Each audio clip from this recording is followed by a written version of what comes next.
Rosa Delgado had graded 4,000 permission slips in 9 years of teaching, and she had never once seen a 12-year-old's handwriting shaped like that. The note in her hand was signed Elena Voss, older sister, but the looped, adult cursive belonged to someone who had learned penmanship decades before Mia Voss was born. Rosa set the note beside the emergency contact form Mia had filled out in September, and her stomach tightened. 2 different hands. 2 different people. Only one child. She looked up. Mia sat in the 3rd row, sleeves pulled over her knuckles, eyes fixed on her desk. The note said Mia's guardianship was being formally transferred to this sister, effective the following Friday, and that Mia would be withdrawn from Lincoln Elementary the same week.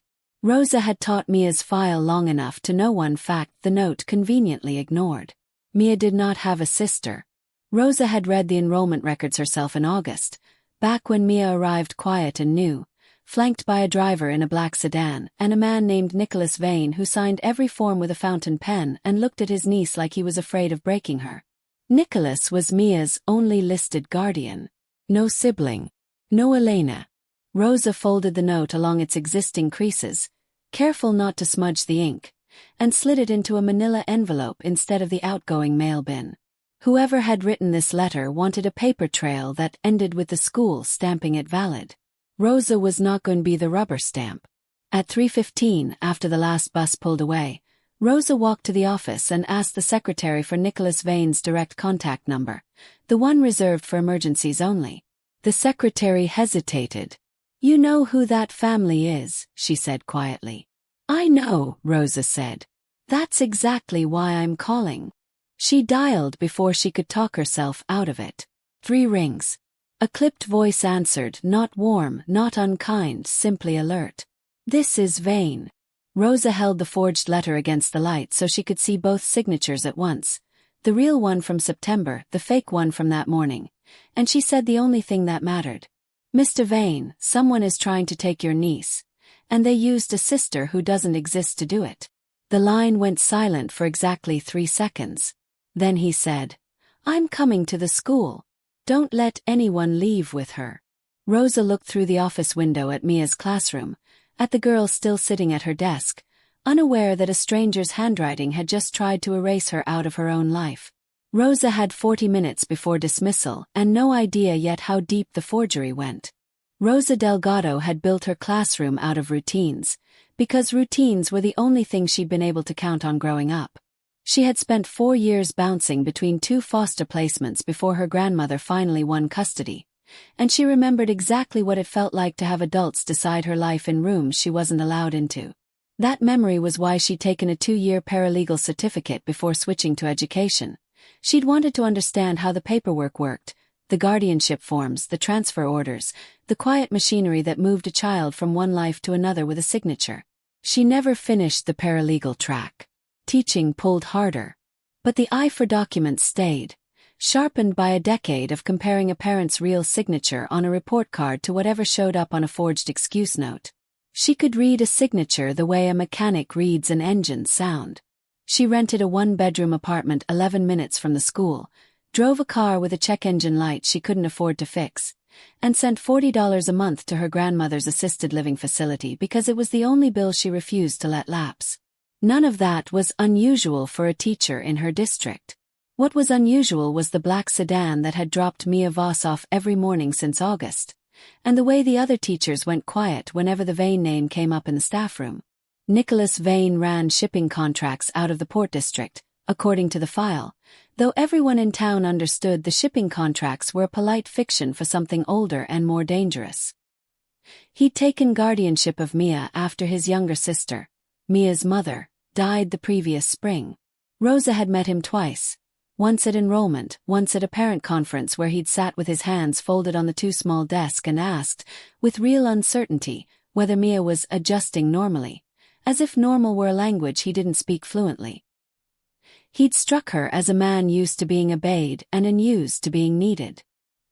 He trusted his people completely and questioned almost nothing they told him, which Rosa suspected was less a strength than a hole he didn't know he had. One of those people was Adrian Cole, the family's longtime attorney, who had handled Mia's enrollment paperwork from the beginning, and who called the school twice a semester with a briskness that always sounded like a favor being done rather than a job being performed. Adrian was polished in every visible way. Tailored suits, a practiced warmth in the front office, a reputation among the family's associates as the person who quietly fixed problems before Nicholas ever heard about them. Rosa had liked her, in the distant way you like someone you've spoken to 4 times. She had no reason not to. What Rosa did have, sitting in her desk drawer, were 2 small details she hadn't thought much of until this morning. In October, Mia had mentioned, almost in passing, that Ms. Cole visits Uncle Nicholas's office more than she visits us, which was an odd thing for a child to notice unless it had struck her as strange too. And in November, Rosa had briefly seen a folder on the front office counter labeled Voss Estate, secondary beneficiary, gone before she could read further, tucked under Adrian's arm as she left. At the time it meant nothing. Now, holding a forged letter that invented a sister to justify moving Mia out of Nicholas's household, both details sat differently in Rosa's memory, like puzzle pieces she'd been looking at upside down. Mia herself was easy to love and hard to reach. She was meticulous about her homework in a way that looked like control rather than diligence, and she flinched, faintly, whenever an adult raised their voice in the hallway, even in laughter. She had lost her mother 8 months earlier and gained an uncle who loved her clumsily and completely. She did not need another disruption. She needed the one steady thing she had left, which was a guardian who, whatever his other flaws, showed up. Rosa's boundary was simple and had cost her a reprimand once before. She did not release a child to anyone whose paperwork she couldn't verify, regardless of how important their family was. Her principal had warned her, after a similar incident with a different family 2 years prior, not to make waves with people who could make waves back. Rosa had nodded and kept doing exactly what she thought was right, because the alternative was becoming the kind of adult who let paperwork decide a child's life without ever looking closely enough to catch a lie. She thought of her grandmother's kitchen table, the year she'd finally gone home for good, and the specific, unglamorous relief of simply being wanted by someone who filled out the right forms. Mia deserved that same unglamorous certainty. Rosa was not going to let a stranger's handwriting take it from her over a signature nobody at this school had bothered to check. By the time the bell rang for afternoon recess, Rosa had made her decision. She was not calling the front office. She was calling Nicholas Vane directly, and she was doing it before Adrian Cole's carefully polished paperwork made its way any further through the system. Nicholas Vane arrived at Lincoln Elementary in 11 minutes, which meant he had been closer than his usual office in the Port District, and it meant he had run every light between wherever he'd been and the school. He came in alone, no driver trailing him through the door, dressed like a man who'd left a meeting mid-sentence. Rosa met him in the front office before the secretary could announce him. "Show me," he said.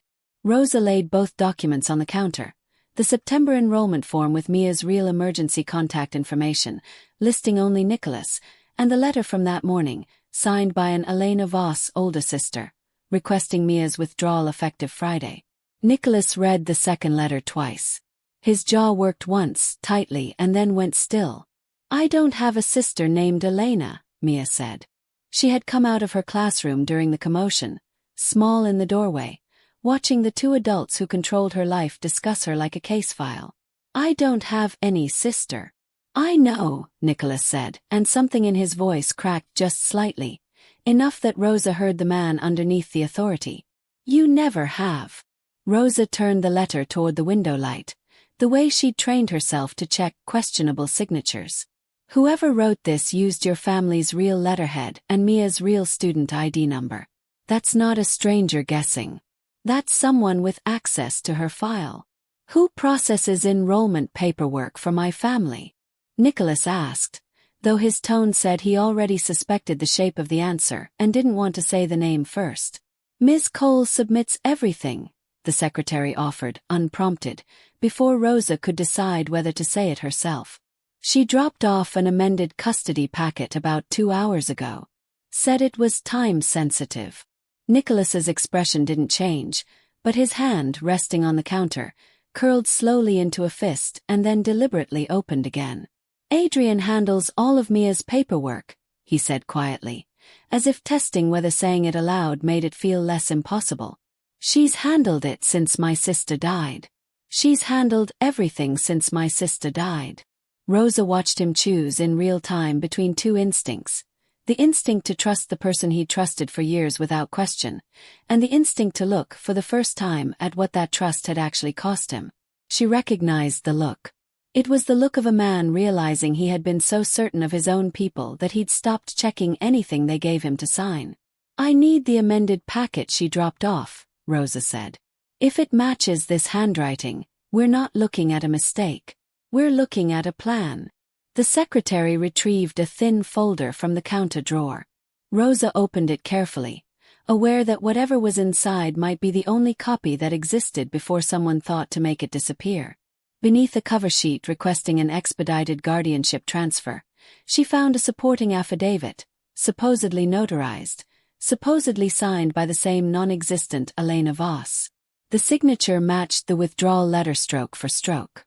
Whoever had forged one had forged both, and had done it with enough legal formatting to survive a first glance by anyone not looking closely. "There's a notary stamp," Rosa said. "Whoever did this either bribed a notary or forged the stamp too. Either way, this didn't happen by accident, and it didn't happen fast. Someone built this over weeks, not hours." The secretary, hovering near the counter, added something Rosa hadn't expected. "Ms. Cole asked me last month whether the district accepted electronic notary seals or only physical ones," she said. "I remember because it struck me as an odd question for a family attorney to ask a school secretary instead of her own notary. I told her physical only, and she thanked me and left. I didn't think anything of it until just now." Rosa filed that detail carefully alongside everything else. It meant the forgery hadn't been improvised in a panic. Someone had researched exactly what the school would and wouldn't scrutinize, weeks before the letter ever arrived on Rosa's desk. That kind of preparation didn't belong to a rushed mistake. It belonged to a plan built slowly enough to survive a first glance from anyone who didn't look twice. Nicholas exhaled slowly. "If I confront Adrian directly and I'm wrong, I destroy the one relationship that's held my organization together since my sister died. If I confront her and I'm right, I have no idea how far this reaches, or who else inside my own house signed off on it." He looked at Rosa, and for the first time since he'd walked in, some of the armor slipped. "You teach third grade. Why does any of this fall on you?" "Because I was holding the letter when the handwriting didn't match," Rosa said. "I've spent my whole life watching adults decide a kid's future with paperwork nobody double-checked. I'm not doing that to her." Mia had gone very quiet, watching them both, and Rosa crouched to her eye level rather than continuing to talk over her. "Nobody is taking you anywhere today," Rosa told her. "Not this Friday. Not without your uncle's real signature. And not without the truth." Nicholas looked at the forged affidavit one last time, then folded it and placed it inside his jacket rather than leaving it on the counter. "I need to know who else touched this before I walk back into that office and act like I don't already know something is wrong," he said. "Ms. Delgado, will you help me find out, or is this where you hand it to the police and step back?" Rosa thought of Mia's file, of her grandmother's kitchen table, of every child she'd taught who deserved better than a system too slow to catch a lie in time. "I'll help," she said. "But we do this carefully, and we do it for her, not for revenge." Nicholas nodded once. The closest thing to an agreement Rosa suspected he was capable of giving a stranger on the first day they'd truly spoken. "I don't know how to thank someone for doing the job they were already going to do," he admitted. "But I'd like to try, once this is finished." "Thank me by making sure Mia never has to wonder if the adults around her are telling her the truth," Rosa said. "That's the only thanks I want." He studied her for a moment, as though recalibrating something about how the world worked. "Most people who find out what my family does keep their distance afterward," he said. "You're leaning in instead. Most people haven't spent their childhood watching adults decide things about them in rooms they weren't allowed into," Rosa said. "I have. That tends to change what a person is willing to look away from." Behind them, the school bell rang for the end of recess, ordinary and indifferent, while the three of them stood at the center of a lie that had already been in motion for weeks. The first consequence arrived faster than Rosa expected. By the next morning, her principal called her into his office and told her, without quite meeting her eyes, that a concerned party had raised questions about her judgment in withholding a legal guardianship document from proper channels. He didn't say Adrian Cole's name, but he didn't have to. Rosa recognized the shape of indirect pressure when it landed on her desk, disguised as a policy conversation. "I followed the district's verification procedure," Rosa said. "The signatures didn't match. Flagged it. That's the job." "I understand," her principal said, in the tone of a man who understood exactly nothing except that he didn't want trouble from a family capable of causing it. "Just be careful whose paperwork you decide to question next time." Rosa left the meeting with a written note in her file. Not a suspension, nothing so obvious. Just a small administrative mark that could grow into something larger if she pushed further. It was the kind of quiet threat that never needed to be spoken aloud to be understood. She sat in her classroom afterward, grading papers she couldn't focus on, thinking about how easily a single phone call from a powerful family had reshaped her principal's tone. Nobody had threatened her directly. Nobody needed to. The note in her file was a small, deniable thing, the kind of pressure designed to make the next act of caution feel expensive before it even happened. Rosa thought of her grandmother, who had fought a slow, unglamorous custody battle for 2 years without ever raising her voice in a courtroom, and decided that if quiet pressure was the price of doing this correctly, she would rather pay it than hand Mia's future to someone who hadn't earned the trust placed in them. That evening, Nicholas called her from a number she didn't recognize. "I asked Adrian directly why she filed an expedited transfer packet without telling me," he said. "She said it was a formality tied to trust restructuring after my sister's death, something about protecting Mia's inheritance from probate delays." She was calm. "Convincing. If you hadn't caught the handwriting, I would have signed whatever she put in front of me next week without thinking twice."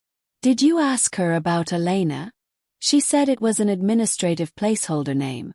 An error from a paralegal, nothing sinister." Nicholas's voice tightened. "I almost believed her. That's the part that scares me. She's been managing everything since Marianne died, and I let her, because grief made it easier to hand things over than to look at them myself." Rosa recognized the shape of a man beginning, reluctantly, to see his own blind spot. "Placeholder names don't come with matching forged signatures on 2 separate documents," she said. "If it were a mistake, it would look like a mistake. This looks like a plan that's been building for months." She spent that weekend doing what she knew how to do, comparing documents. Using an old contact from her paralegal program, a woman named Teresa who now worked as a court records clerk, Rosa requested a look at the estate filings connected to Mia's late mother, Marianne Voss. Teresa, who owed Rosa a favor from years earlier, pulled the public portions of the filing and found something that made both of them go quiet on the phone. The trust naming Mia as sole beneficiary of her mother's estate had a secondary beneficiary clause added only 6 weeks after Marianne's death, listing a company called Coastal Driftwood Holdings, whose registered agent was Adrian Cole. "If Mia's guardianship transfers away from Nicholas," Teresa explained, "and the new guardian happens to have financial ties to Coastal Driftwood, the trust's secondary beneficiary clause could activate a management fee structure that funnels a significant percentage of Mia's inheritance out before she's old enough to control it herself. It's not clean theft. It's slower, quieter, and it's built to survive an audit." "How much are we talking about?" Rosa asked. "Enough that whoever set this up wasn't thinking about a quick payday," Teresa said. "This is a long-term skim, structured to look like standard estate management fees for the next decade. If nobody catches it now, it becomes normal. Auditors expect management fees. They don't expect to ask why the fee structure was added 6 weeks after the mother's death instead of at the trust's original founding."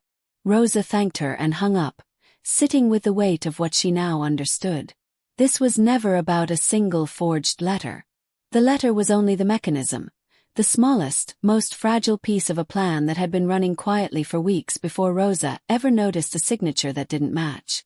Rosa now had a witness in Teresa, a document trail connecting Adrian to a company benefiting from Mia's removal, and Nicholas's own admission that Adrian had personally handled every piece of paperwork since his sister's death.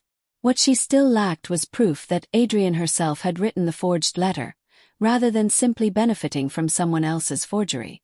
She met Nicholas again on Sunday, in a diner 2 towns over, deliberately somewhere neither of their usual lives intersected. He looked exhausted in a way she hadn't seen at the school, stripped of the composure that came with an office and a driver. "I've trusted her with everything," he said. "My sister trusted her. If this is real, I didn't just miss a lie. I handed her the keys to build it." "You didn't build it," Rosa said. "She did. But you're the only one who can stop it before Friday, and you can't do that by confronting her with suspicion. You need proof she can't explain away." "Then help me get it," Nicholas said. "You've already seen more of this than my own security team has managed to find in 5 days." Rosa hesitated. Getting further involved meant more than comparing signatures from a safe distance. It meant stepping directly into a conflict that could cost her far more than a note in a personnel file. But she thought again of Mia, small in the office doorway, learning that adults could not always be trusted to protect her. "There's one place forged signatures usually leave a trail," Rosa said. "The notary. If the stamp on that affidavit is fake, someone had to either bribe a real notary or manufacture a counterfeit seal. And either way, that person can be found and asked directly what they saw." Nicholas's expression sharpened, some of the exhaustion replaced by purpose. "I know exactly which notary my legal office uses for family filings," he said.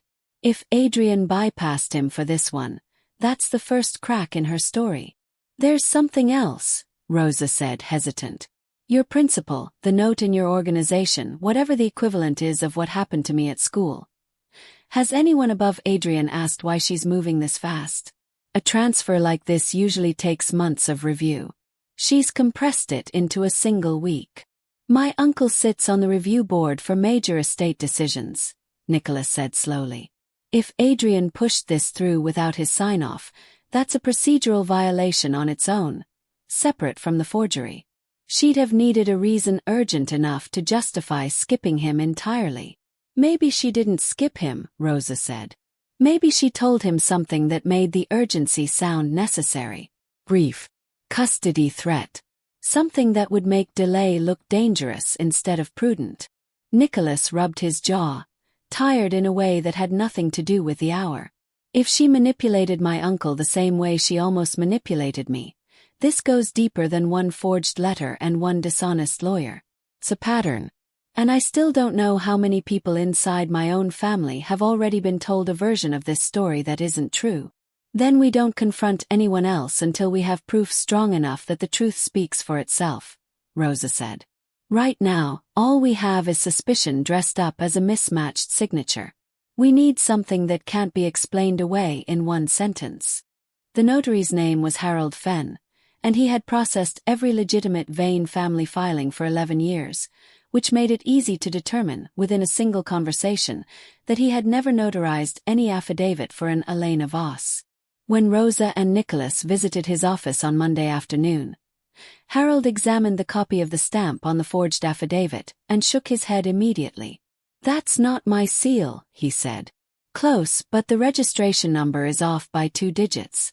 Whoever made this either photographed an old document of mine and altered it digitally, or bought a counterfeit stamp online. Either way, I never touched this paper." Harold pulled out a reference sample of his actual seal, laying it beside the photocopy from the affidavit so Rosa and Nicholas could see the difference themselves. The counterfeit was close enough to fool a tired clerk glancing at it for 2 seconds, but the registration number sat wrong, and the border around the seal was very slightly thinner, as though whoever had recreated it had worked from a scanned image rather than the physical stamp itself. "Somebody photographed one of my old notarized documents," Harold said. "Probably something public, a property filing or a court record, and rebuilt the seal digitally. It's good work. It's just not my work." That confirmed the forgery beyond doubt, but it didn't yet name the forger. The reversal came from somewhere Rosa hadn't expected. Harold, flipping through his appointment log out of habit, paused on an entry from 6 weeks earlier. "Miss Cole did come in that week," he said slowly, But not for this. She notarized a separate document, a change of registered agent for Coastal Driftwood Holdings. She listed a new co-signer on the account. He turned the log toward them. The co-signer's name was Marcus Reyes. Nicholas went very still. "Marcus is my head of security," he said. "He's the one who told me last week that the estate filings looked clean. He's the one I asked to review this exact situation." The revelation reordered everything Rosa thought she understood. Adrian wasn't acting alone, and the person Nicholas had turned to for reassurance was financially tied to the same company benefiting from Mia's removal. Worse, it meant Marcus had likely known about the forged transfer letter before it ever reached the school, and had said nothing. "I trusted Marcus with my sister's life when she was still alive," Nicholas said quietly. "He ran her security detail for 6 years. If he's protecting Adrian instead of protecting Mia, I don't know what he's actually loyal to anymore." Rosa watched something in him fracture and reset in real time. Not just professional betrayal, but a private grief resurfacing, the sense that he had already failed his sister once by trusting the wrong people around her, and might be failing her daughter the same way now. "You said Marcus told you the filings looked clean," Rosa said carefully. "That means he either didn't look closely, or he looked closely enough to know exactly what to hide." "I don't know which is worse," Nicholas admitted. Harold, sensing he'd stumbled into something larger than a routine records question, closed his logbook gently. "I only keep track of what crosses my desk," he said. "Whatever this is between the two of them, I'd rather not know more than I already do. But if you need a sworn statement about the counterfeit seal for a court proceeding, I'll give it. I don't let my name get borrowed for something I never touched." "I may take you up on that," Nicholas said, and for the first time since Rosa had met him, he sounded less like a man managing a crisis and more like someone quietly grateful that at least one person in this had told him the truth without being forced to. Outside in the parking lot, Nicholas stood by his car for a long moment without getting in. "Marcus attended my sister's funeral," he said finally. "He carried the casket. I don't understand how someone does that and still ends up on the wrong side of this, unless he's been on the wrong side of things for longer than I want to admit." "People don't always start out corrupt," Rosa said. "Sometimes they get pulled in slowly, one favor at a time, until the favor they're doing today looks nothing like the person they were when they carried that casket. That doesn't excuse it. It just means the version of him you trusted might have been real once, and still be gone now." That evening, sitting in his car outside her apartment because neither of them wanted to be seen together anywhere more visible, Nicholas asked her the question Rosa had been waiting for since Thursday. "Why does this matter this much to you? You could have mailed that letter through and never thought about it again." Rosa considered lying, giving him the simple professional answer. Instead she told him about the 2 years she'd spent in foster placements before her grandmother fought to bring her home, about learning exactly how little a child's voice weighed against an adult's paperwork. "I know what it feels like to have your whole life decided in a room you're not allowed into," she said. "I wasn't going to let that happen to Mia while I was the one holding proof that something was wrong." Nicholas didn't offer comfort or platitudes. He simply nodded, absorbing it the way he seemed to absorb everything serious, quietly and completely. "My sister used to say the same thing about growing up in this family," he said. "That the people with the most power always assumed everyone smaller than them would just go along with whatever was decided." He looked at Rosa directly. "You didn't go along with it." "Neither should you," Rosa said. "Not with Adrian and not with Marcus. Not until you have something they can't explain away in one clean sentence." "You keep saying that," Nicholas said, something almost like a small, tired smile crossing his face. "One clean sentence. Like you've watched people talk their way out of consequences before." "I've watched a caseworker talk her way out of a mistake that kept me in the wrong foster placement for 4 extra months," Rosa said. One clean sentence, delivered confidently to someone who didn't want to dig further. It works more often than people think, especially on adults who are tired or grieving, or just relieved to have one less thing to manage themselves. "Is that why you became a teacher instead of finishing the paralegal track?" Nicholas asked. So you'd be the one in the room instead of waiting for someone else to notice? Rosa considered the question longer than she expected to. Maybe, she said. I liked the idea of being close enough to a kid's daily life that I'd actually see the moment something went wrong, instead of reading about it afterward in a file. Paperwork tells you what already happened. Teaching lets you catch it while it's still happening. Nicholas looked out at the quiet street beyond the windshield. My sister used to say she wished someone had taught her to notice things the way you clearly do, he said. She trusted people easily. I think that's part of why she trusted Adrian with everything after our parents died, and why none of us thought to question it once Marianne was gone too. Trusting people easily isn't a flaw, Rosa said. Never checking is. He exhaled, some resolve settling into his shoulders. If Marcus is protecting her, then removing Adrian alone won't stop this. I need proof that ties them together directly, something that shows intent, not just financial coincidence. Rosa thought of the one piece of evidence still missing from her four-part chain, the central clue of the mismatched handwriting, the credible witness in Harold the notary, the independent verification of Marcus's financial link. What she didn't have yet was the decisive proof that would make denial impossible on Friday, when the transfer was scheduled to finalize. There has to be a draft somewhere, Rosa said. Nobody forges a legal affidavit perfectly on the first try. If Adrian wrote this by hand before typing the final version, there's a working copy sitting in an office somewhere, in her handwriting, without the fake signature disguising it. Forgers practice. They cross out attempts that don't match closely enough.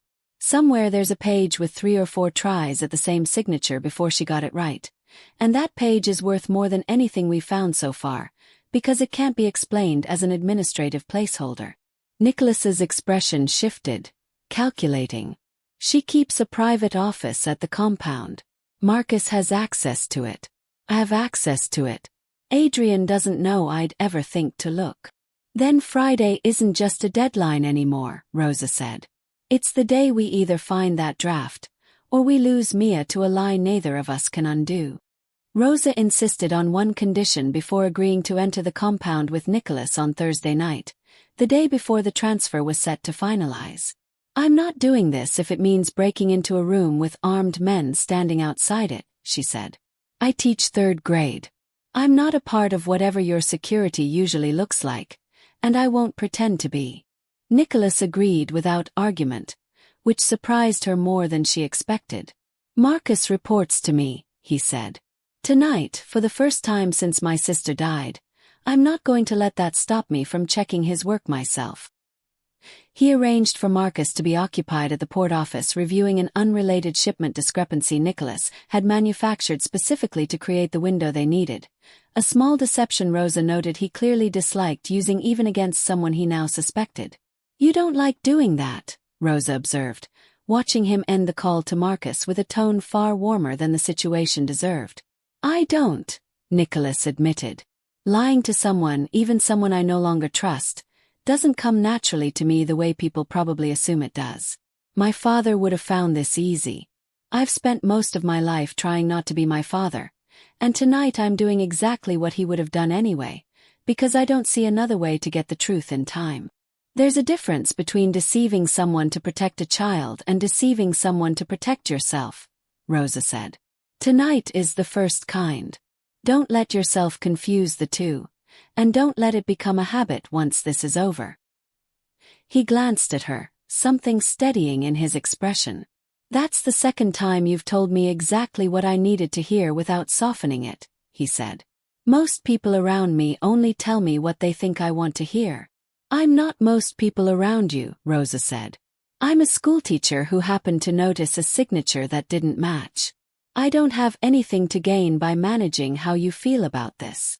Before they went further, Rosa set a boundary she'd been holding since Sunday. Whatever we find in that office, this ends in an exposure of the truth, not a private punishment nobody ever hears about, she said. Mia deserves an ending she can eventually understand, not a disappearance she spends her whole life wondering about. Nicholas looked at her for a long moment. In my world, problems like this are usually made to disappear quietly, he said. That's what my father would have done. That's what I've done before, with smaller problems. He paused. I'm asking you to trust that I won't do that this time, even though I can't prove it to you yet. Then don't ask me to trust it, Rosa said. Show me. Let the truth come out where it can actually change something, not just where it protects your family's name. He nodded slowly, and something settled between them that had nothing to do with the crisis itself. A small, deliberate agreement about how this would end, made before either of them knew exactly what they would find. The private office, when they reached it, held exactly what Rosa had hoped for. Beneath a locked drawer Nicholas opened with a key Adrian didn't know he possessed, they found a legal pad filled with handwritten drafts. The same looped, adult cursive from the forged letter, practiced across several pages until it matched Marianne Voss's old signature closely enough to imitate an Elena. The first 3 attempts were crossed out, the loops too tight, the slant inconsistent. By the 4th page, the signature had steadied into something confident enough to fool a school office running through dozens of forms a week. This is it, Rosa said quietly, laying the pages flat under the desk lamp. This is the piece nobody can call a placeholder or a formality. This is someone practicing a lie until it looked believable. Attached beneath the legal pad was a printed email exchange between Adrian and Marcus, discussing the timeline for the guardianship transfer and referencing a clean handoff before the Friday board review, language that made clear both of them understood exactly what they were doing. One line, near the bottom of the final email, made Nicholas go very still.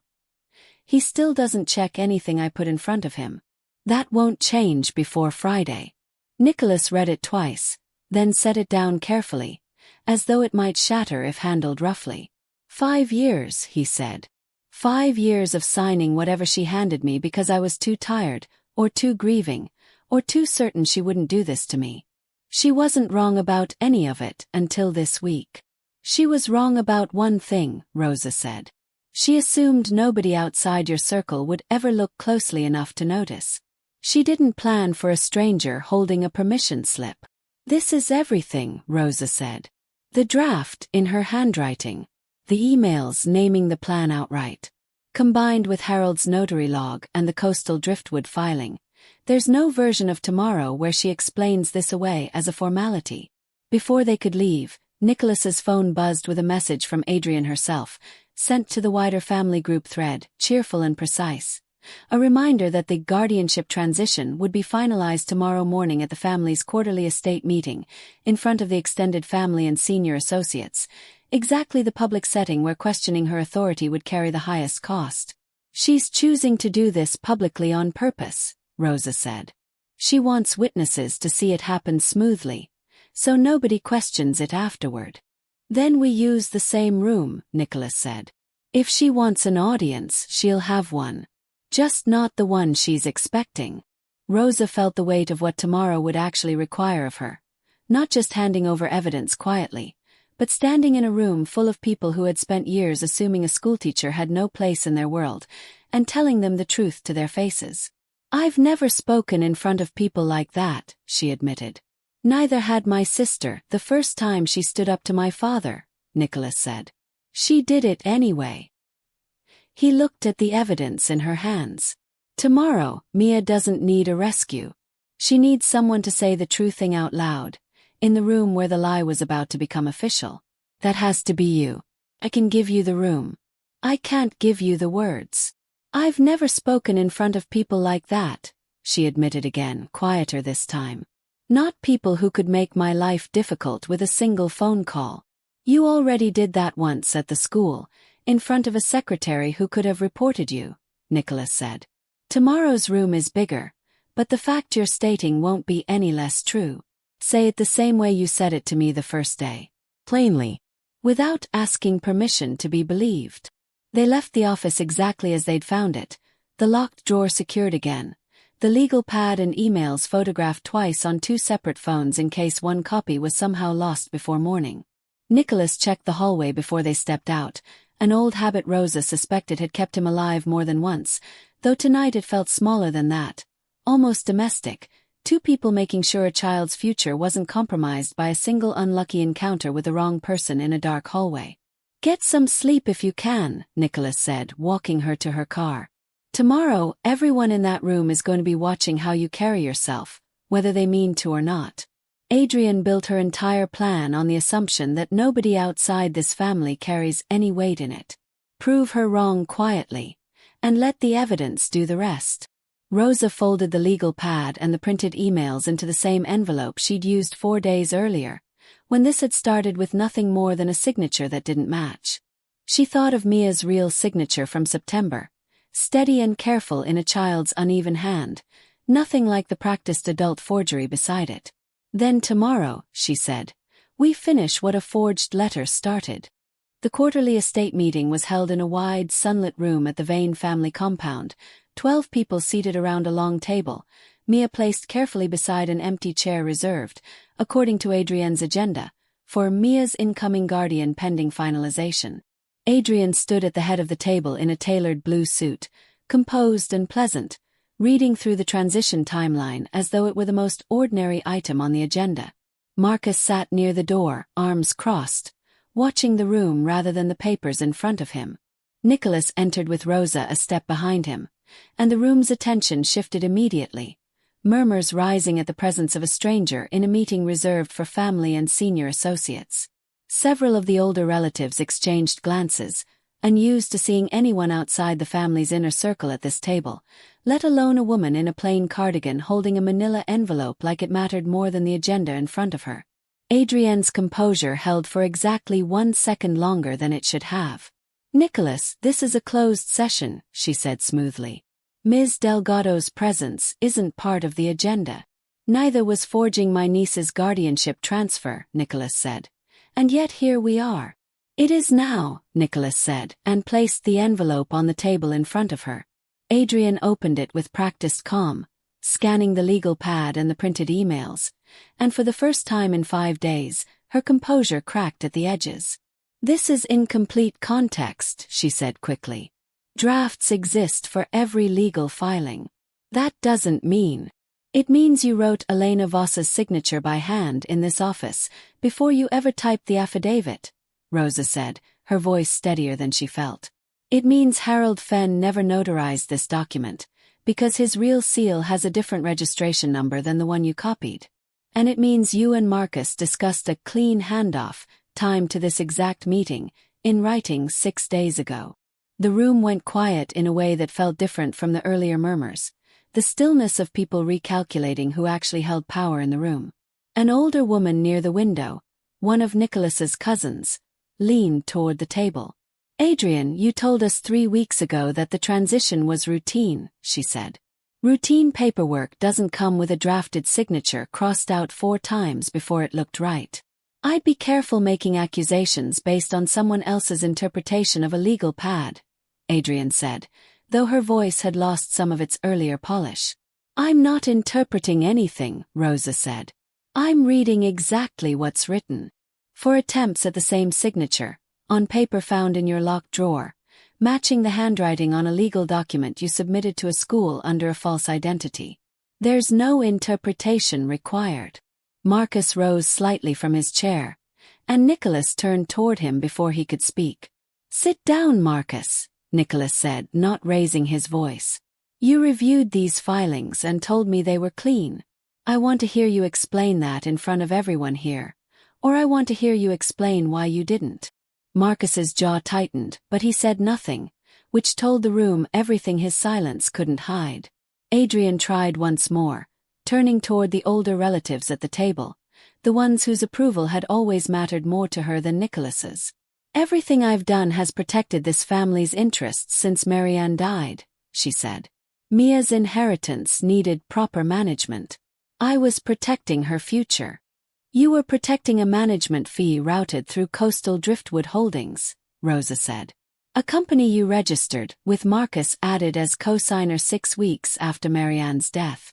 Mia's future wasn't the priority. The percentage was. An older man at the table, Nicholas's uncle, seated at the far end with the quiet authority of someone who rarely needed to speak to be heard, set down his pen.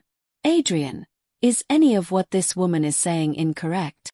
Adrienne looked around the table, searching for an ally, and found none. The cousin near the window had already crossed her arms. Two associates who had nodded along with Adrienne's timeline minutes earlier were now studying the table itself, unwilling to meet her eyes. The trust structure was designed to protect Mia, Adrienne said, her voice thinner now. Any competent estate attorney would tell you a secondary beneficiary clause is standard practice for a company you personally registered, Rosa said, with a co-signer who happened to be the head of this family's security. That's not standard practice.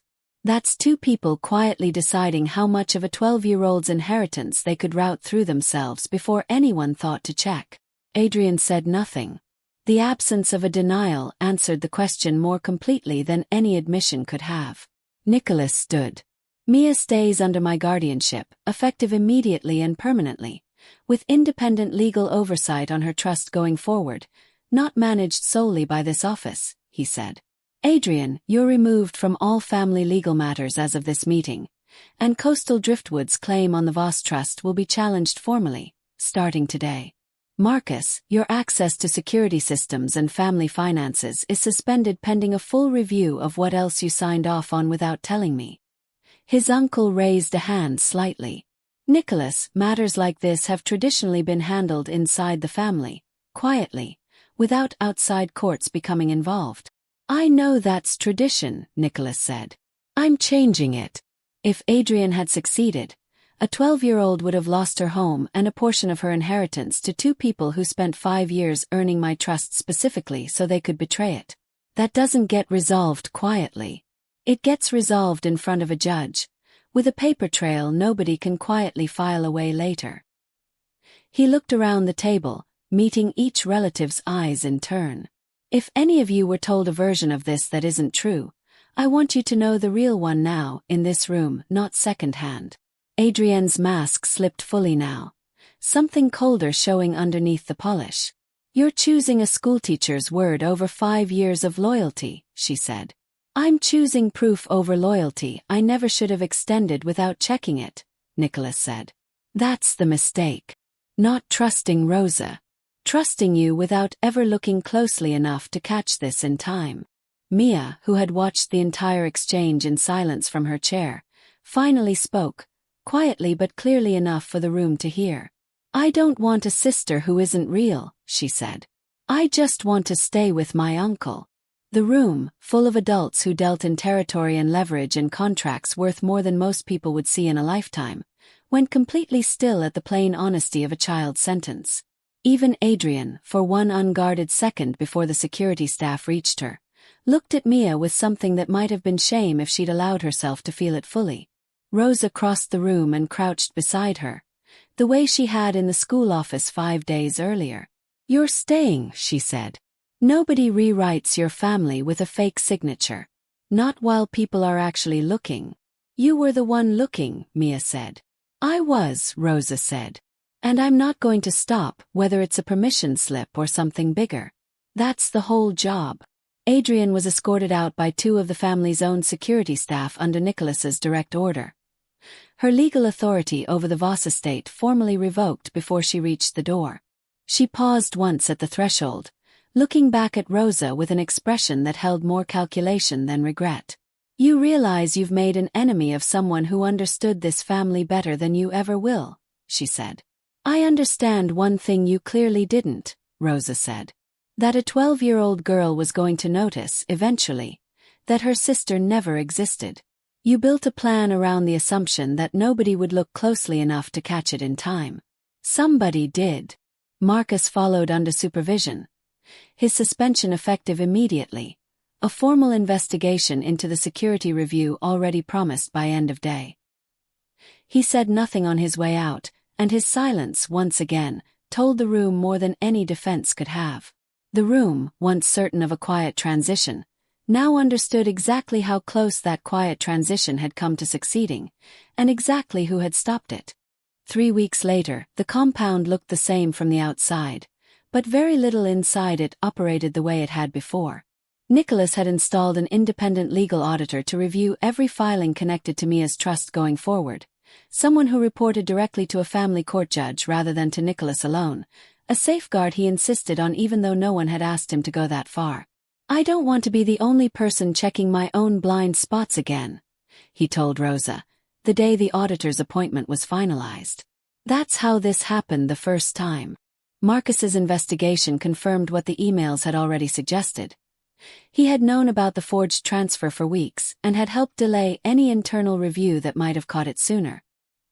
He was removed from the family's security operations entirely, and the matter was handed to outside counsel rather than resolved privately, a choice Nicholas made deliberately, at Rosa's quiet insistence, so that the outcome would be governed by something more accountable than one man's discretion. Coastal Driftwood Holdings lost its claim on the Voss Trust within the month, and the funds already diverted were ordered returned under a formal restitution agreement. Adrienne's disbarment proceedings began quietly and moved slower than anyone would have liked, but they moved, and Nicholas's uncle, once skeptical of involving outside courts, became one of the case's most consistent supporters after learning how close his own signature had come to being used on a document he'd never actually read closely. He apologized to Rosa directly, at a family gathering she attended reluctantly, admitting that he, too, had trusted Adrienne's summaries instead of the underlying paperwork for years. Mia stayed at Lincoln Elementary, in Rosa's class, and slowly stopped flinching at raised voices in the hallway. She still kept her sleeves pulled over her knuckles some mornings, but she'd started asking Rosa questions about handwriting, fascinated in the specific, practical way children become fascinated by whatever recently saved their life. "How did you know it wasn't real?" she asked one afternoon, staying behind after the bell. "Because I paid attention to what didn't match," Rosa told her. "That's all it ever takes. Somebody has to actually look." Nicholas came to the school more often after that, not as a guardian summoned by crisis, but as someone slowly learning what an ordinary Tuesday afternoon looked like. Parent conferences, school plays, the small, unglamorous rituals Rosa had built her whole life around. He asked her once, over coffee that had nothing to do with forged documents or family business, whether she'd ever consider consulting for legal document verification on the side. She said no, that she liked teaching third grade, and he didn't push, which she noticed and appreciated more than she said aloud. Their relationship grew slowly, built on ordinary afternoons rather than the crisis that had introduced them, a shared meal that had nothing urgent attached to it, a disagreement about whether Mia was ready for a later bedtime that neither of them treated as anything more than two adults caring about the same child, a boundary Rosa set firmly about never discussing family business inside the school building, which Nicholas respected completely, even when it cost him convenience.